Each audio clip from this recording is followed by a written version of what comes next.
Autism awareness series में हम लोग बात करेंगे।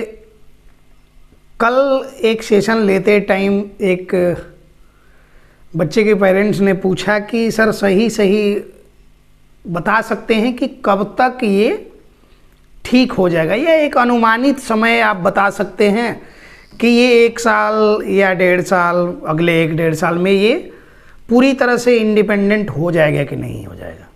काफ़ी जेन्युइन सवाल है ये, और इसका सही जवाब जनरली कहीं मिल नहीं पाता है। गोल मटोल बातें तो होती हैं।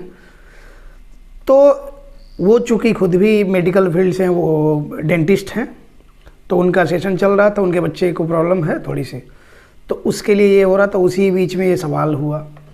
मैंने उनको समझाया ये बात कि देखिए, इसमें डिपेंड करता है कि किन किन चीज़ों पे हम कैसे कैसे काम करना है। जैसे कि हम बोलते हैं कि बच्चे में प्रॉब्लम चाहे जो भी हो, उसको सबसे पहले उसको एसेस करना ज़रूरी है, असेसमेंट प्रॉपर होना ज़रूरी है उसका।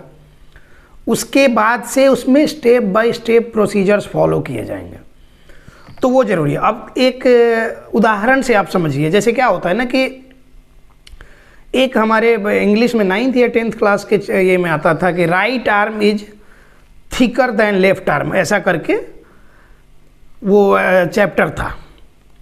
तो right arm is thicker than left arm करके था, उस पर पूरा उसका एनालिसिस किया गया था कि राइट आर्म बहुत सारे लोगों में ये किया गया, चेक किया गया, तो उनका राइट आर्म जो है वो लेफ्ट आर्म के कंपैरिजन में ज़्यादा ये होता था कि ज़्यादा थिक था, वो ज़्यादा मजबूत था।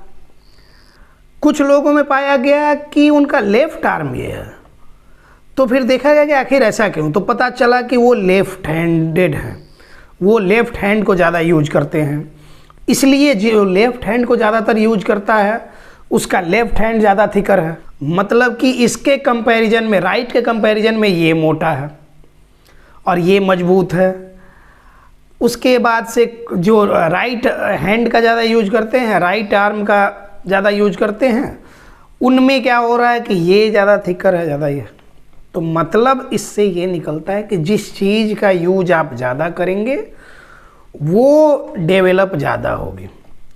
बच्चों में भी जिस चीज़ पे काम हम सबसे ज़्यादा करते हैं वो जल्दी डेवलप कर जाती हैं। जिस चीज़ को डेवलप करने के लिए आप लगेंगे, जाहिर सी बात है कि आप अगर सिंगिंग का स्किल अपना डेवलप करना चाहते हैं तो उस पर आप ध्यान ज़्यादा दे रहे हैं, तो जाहिर सी बात है कुछ दिन में आपके करेंट सिचुएशन से ज़्यादा अच्छी सिचुएशन उस टाइम की हो जाएगी। आपका जो पोजीशन है, अभी सिचुएशन है, उससे बढ़िया इम्प्रूव कर पाएंगे आप कुछ समय के बाद, जब आप रेगुलर उसका प्रैक्टिस करते रहेंगे। तो अब क्या है कि प्रैक्टिस आप गाने की कर रहे हैं और फिर आप कह रहे हैं, आप इस बात को टेंशन में हैं लेके कि आपको डांस करने नहीं आता, तो डांस की प्रैक्टिस आप कम कर रहे हैं। हो सकता है कि कभी कभार टाइम मिल रहा हो तो कर रहे हैं। अगर डांस प्रैक्टिस भी सिंगिंग के साथ आप थोड़ा समय उसके लिए भी दे रहे हैं, जितना समय उसके लिए दे रहे हैं उतना ही समय अगर इसके लिए दे रहे हैं, तो डांस में भी सुधार होगा। ठीक इसी तरह से बच्चे की प्रॉब्लम अगर टैक्टाइल इशू है, सबसे ज़्यादा हम लोग काम करते हैं टैक्टाइल स्टिमुलेशन पे ही। व्हील बैरो वॉक करवा रहे हैं तो थोड़ा बैलेंसिंग कोऑर्डिनेशन का एक्सरसाइज तो वो है, लेकिन साथ साथ में हम लोग ब्रशिंग किया, वो नेल प्रेस किया, टैक्टाइल स्टिमुलेशन वगैरह दिया, कुछ होल्ड कराया, पकड़ाया, कुछ कमांड फॉलो करने के लिए, सारे चीज़ों में टैक्टाइल से, और कुछ थोड़ा हम बोलने पे ज़्यादा फोकस करते हैं। बस ये हम लोग करते हैं। तो ये चीज़ें क्या होती हैं कि डेवलप करती हैं। हम और सारी चीज़ों को भूल जाते हैं। वेस्टिबुलर अगर प्रॉब्लम है बच्चे को, वो भूल जाते हैं। सबसे बड़ी प्रॉब्लम जो बच्चों की है, इस तरह के बच्चों की, कि ये इनमें सोशल कम्युनिकेशन डिजॉर्डर जो होता है, सोशल इंटरेक्शन की जो प्रॉब्लम होती है, इसको हम लगभग इग्नोर करते हैं। क्यों? कारण ये है कि हम न्यूक्लियर फैमिली में हैं। न्यूक्लियर फैमिली में हैं, और क्या है कि हम ही नहीं, हमारे आसपास के सारे लोग न्यूक्लियर फैमिली वाले हैं। अब हम लेके जाएं तो कहाँ जाएं बच्चे को? हमारे घर में बच्चे नहीं। हम इसको अगर कहीं बाहर लेके जाते हैं, पार्क वार्क में भी लेके जाते हैं, तो पेरेंट्स क्या होता है ना कि एक तरह से वो पूरी तरह से एक पुट्टी की तरह पूरा बच्चे को कोटेड किए रहते हैं। उनके नहीं होता है कि खाद आता है कि नीम कोटेड होता है कि ऊपर से, मतलब कहने का ये होता है, उसी तरह लेमिनेशन की तरह बच्चे से चिपके रह रहे हैं सारे पेरेंट्स, बच्चे को खुल के आज़ादी दे नहीं रहे हैं। दूसरा बच्चे के साथ, अब इनका बच्चा दूसरे बच्चे के साथ खेल नहीं पाएगा। अब किसी को पता चल गया कि थोड़ी बहुत इस बच्चे को प्रॉब्लम है, तो और लोग क्या है कि छुआछूत की तरह अपने बच्चे को लेकर भागते हैं। ये प्रॉब्लम है, सोशल कम्युनिकेशन और इंटरेक्शन का ये प्रॉब्लम ये है। बाहर भी जाके मतलब सोशली आप अपीयर भी हो रहे हैं, लेकिन क्या है कि बच्चे उस तरह के नहीं मिल पा रहे हैं जिनके साथ आपका बच्चा इंटरेक्ट कर पावे। एक दो केस है मेरे पास दिल्ली से हैं, तो उन लोगों की प्रॉब्लम ये है, एक बच्चा है वो काफ़ी समझदार है, बहुत सारी चीज़ें बोलता भी है, लेकिन स्कूल में क्या हुआ वो घर पे आके एक्सप्रेस नहीं कर पाता है। स्कूल के बच्चों का नाम क्या है नहीं पता है, कैसे उनके साथ इंटरेक्ट करना, मतलब क्या है कि उसके अंदर हेजिटेशन है, बच्चों को अप्रोच कैसे करना है उसको नहीं पता है। इस पे काम आपको करना होगा, पेरेंट्स को करना होगा। अब रही बात कि पार्क में जाते हैं वहाँ बच्चे का ये नहीं हो, कहीं देखें कि ऐसे स्कूल या डे केयर वगैरह हो जहाँ के बच्चे और सारे रहें, जहाँ की एक दूसरे बच्चे से बात करने में किसी को कोई प्रॉब्लम ना हो, कोई वहाँ बैरियर ना हो कि हमारे बच्चे से तुम बात नहीं कर सकते हो, कोई छुआछूत ना माने। इसके अलावा सोशल गैदरिंग्स, जैसे कि गैदरिंग वाली जगह पे, मार्केट पे, मॉल में, इन सब जगहों पे बच्चे को लेके जाएंगे तो वहाँ भी क्या होता है ना कि बहुत सारे लोगों का अपीयरेंस होता है, बहुत तरह का एक्सपोजर मिलता है, उससे भी वो चीज़ें डेवलप होती हैं। अब हमारे साथ प्रॉब्लम ये है कि हमारे पास समय भी नहीं है इसके लिए। हम कहीं ऐसे रिमोट एरिया में रह रहे हैं कि आसपास में कोई पार्क नहीं मिलेगा, कुछ उस तरह का मॉल वॉल नहीं मिल रहा है, ये भी प्रॉब्लम है। तो आपको इसके लिए तो काम करना ही होगा, इसमें तो कोई एक्सक्यूज आप दे नहीं सकते हैं। बच्चा आपका है, उसकी ज़िंदगी आपके हाथ में है, कैसे कैसे उसको ये करना। तो मेन ये था कि जिस चीज़ पे हम काम कर रहे हैं वो चीज़ें डेवलप कर रही हैं, जिस चीज़ पे हम काम ही नहीं कर रहे हैं वो डेवलप कैसे करेंगे। तो इसलिए बोलते हैं ना कि ओवरऑल डेवलपमेंट के लिए ऑनेस्टली पहले बच्चे की अर्ज को समझना होगा कि कहाँ कहाँ उसमें प्रॉब्लम है, क्या क्या चीज़ें अर्जेंट हैं उसमें करने की, क्या उसके शॉर्ट टर्म गोल्स होंगे, क्या उसके लॉन्ग टर्म गोल्स होंगे, मतलब कि तुरंत रिकवर करने वाली क्या क्या चीज़ें हैं जिनकी वजह से ज़्यादा प्रॉब्लम हो रही है। उसके बाद जो हम लॉन्ग टर्म प्रोसेस की बात करते हैं, लॉन्ग टर्म गोल्स की बात करते हैं, तो उसमें होता है कि वो अंडरस्टैंडिंग डेवलप करना, वो एक्सप्रेसिव लैंग्वेज डेवलप करना, एडीएल में जनरल एडीएल डेवलप करना। उसके बाद फिर जनरल एडीएल जब सही हो जाए तो फिर हम इंस्ट्रूमेंटल एडीएल की बात करते हैं। इंस्ट्रूमेंटल एडीएल मतलब कि एक्टिविटीज़ और डेली लिविंग जो होते हैं वो एडवांस लेवल की एडीएल एक्टिविटीज़ जो होती हैं उनकी बात करते हैं। तो ये चीज़ें स्टेप बाय स्टेप होती हैं। तो जिस चीज़ पे हम काम कर रहे हैं वो सही से डेवलप कर रहा है, जिस चीज़ पे हम काम नहीं कर रहे हैं वो सही से डेवलप नहीं कर रहा। इसलिए प्रॉपर बैलेंस बना के जब चलेंगे ना, तब देखेंगे कि बच्चे में ओवरऑल डेवलपमेंट बिल्कुल सही डायरेक्शन में हो रहा। तो इसलिए आप थोड़ा सिंसियर हों। सिर्फ इनकी बात हम नहीं कर रहे, जिनके बारे में हम कह रहे हैं सिर्फ इनकी बात नहीं है, सारे पेरेंट्स की हम बात कर रहे हैं कि थोड़ा समय बच्चे के लिए निकालें। आप जॉब होल्डर हैं, आप जॉब कर रहे हैं या फिर कुछ भी कर रहे हैं, लेकिन उसमें से जितना समय मिलता है बच्चे के साथ बिताइए। बच्चे को टॉर्चर नहीं कीजिए। कुछ लोगों की आदत होती है कि 10-12 घंटे तक बच्चे को लेके बैठने का है, वो कहीं सुन लिए हैं, कोई ऐसे ही है। आजकल तो सब लोग ऑटिज्म एक्सपर्ट बने हुए हैं, तो वो बोलते हैं कि 12-12 घंटे बच्चों को घेर के रखो तो ठीक होगा, तो ठीक।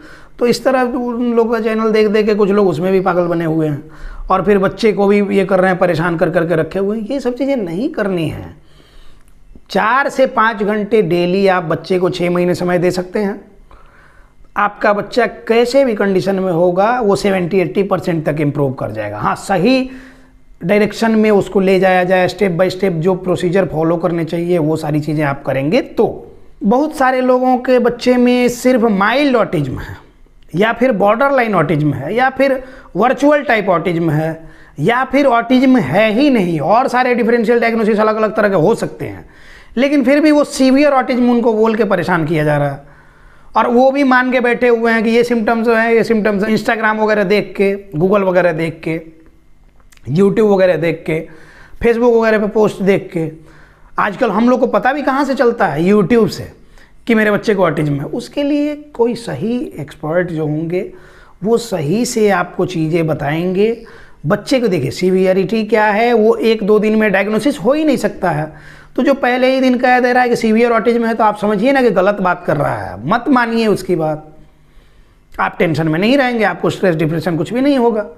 और आप अपने बच्चे पे मेहनत कर पाएंगे, अपने बच्चे को आप ठीक कर पाएंगे। जिन जिन लोगों के साथ इस तरह की कोई भी प्रॉब्लम है, उनको ये समझ नहीं आ रहा कि बच्चे को ऑटिज्म है कि नहीं है, और चलिए किसी ने बोल दिया कि ऑटिज्म है भी, तो वो सोच रहे हैं कि कब तक ठीक होगा नहीं होगा, या फिर कैसे घर पे काम करें। देखिए, हम लोग हमारा ऑनलाइन सेशन चलाते हैं, उसमें हमारे 30-35 कंट्री से लोग हमारे साथ जुड़े हुए हैं, ऑल ओवर वर्ल्ड से। तो उसमें उनका देश दुनिया कहीं से आप हैं, आपका एक प्रॉपर असेसमेंट हम करते हैं, उसके बाद आप हमारे ऑनलाइन सेशन में जुड़ेंगे। आपको घर पे क्या क्या चीज़ें कैसे करनी, आपका उसमें क्या रोल होगा, मतलब कि पेरेंटिंग का कितना रोल है, कितनी सिंसियरिटी चाहिए है, ADL में क्या क्या चीज़ें आप ट्रेन करें बच्चे को, बिहेवियर ट्रेनिंग कैसे दें बच्चे को। इसके अलावा डाइट का भी काफ़ी हद तक रोल इसमें होता है।